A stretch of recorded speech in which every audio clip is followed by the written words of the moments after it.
वंदे मातरम पर नया कानून और जेल की नौबत, लेकिन देश के करोड़ों बेरोजगार युवाओं का क्या? जी हाँ दोस्तों, आप देखना शुरू कर चुके हैं AGI न्यूज़। आज़ादी के 80 साल पूरे होने को है, हमने चांद पर कदम रख दिया, देश भर में विश्व गुरु होने का डंका बजवा लिया। लेकिन आज भी इस देश की असली ज़मीनी हकीकत क्या है? आज देश का युवा डिग्री का पुलिंदा हाथ में लिए दर-दर की ठोकरें खा रहा है। कभी पेपर लीक हो जाता है, तो कभी वैकेंसी रद्द हो जाती है, तो कभी सालों साल भर्ती का इंतज़ार करते-करते युवा की उम्र निकल जाती है।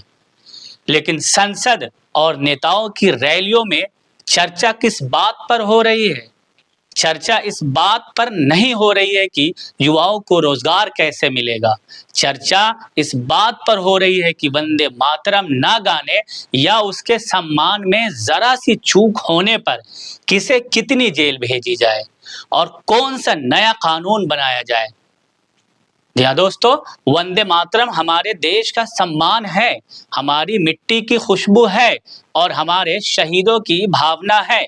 लेकिन क्या किसी कानून का डंडा चलाकर किसी दिल में राष्ट्रभक्ति पैदा की जा सकती है?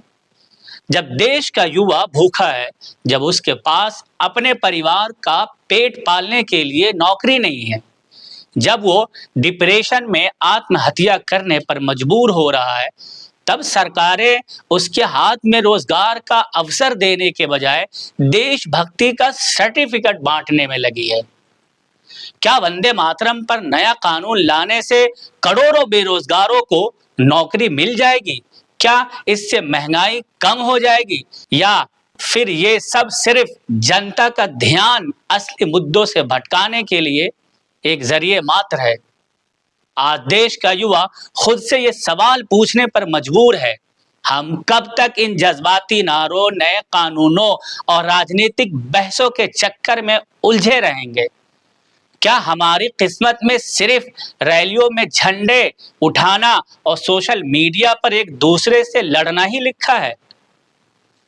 जी हाँ दोस्तों, सच्ची राष्ट्रभक्ति ये है कि देश का हर युवा आत्मनिर्भर हो, उसे उसकी योग्यता के हिसाब से काम मिले और वो उस सम्मान के साथ अपनी जिंदगी जी सके। अगर देश का युवा ही लाचार, बेरोजगार और बेबस रहेगा, तो कोई भी कानून इस देश को मजबूत नहीं बना सकता।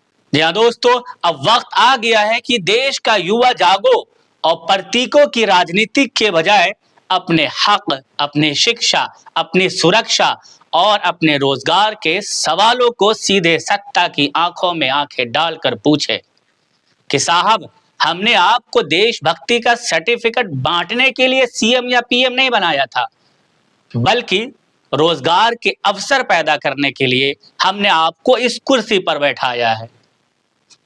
देश प्रदेश की हर सच्ची और अच्छी खबर के लिए जुड़े रहिए हमारे साथ। मैं रिजवान अख्तर, AGI न्यूज़ से।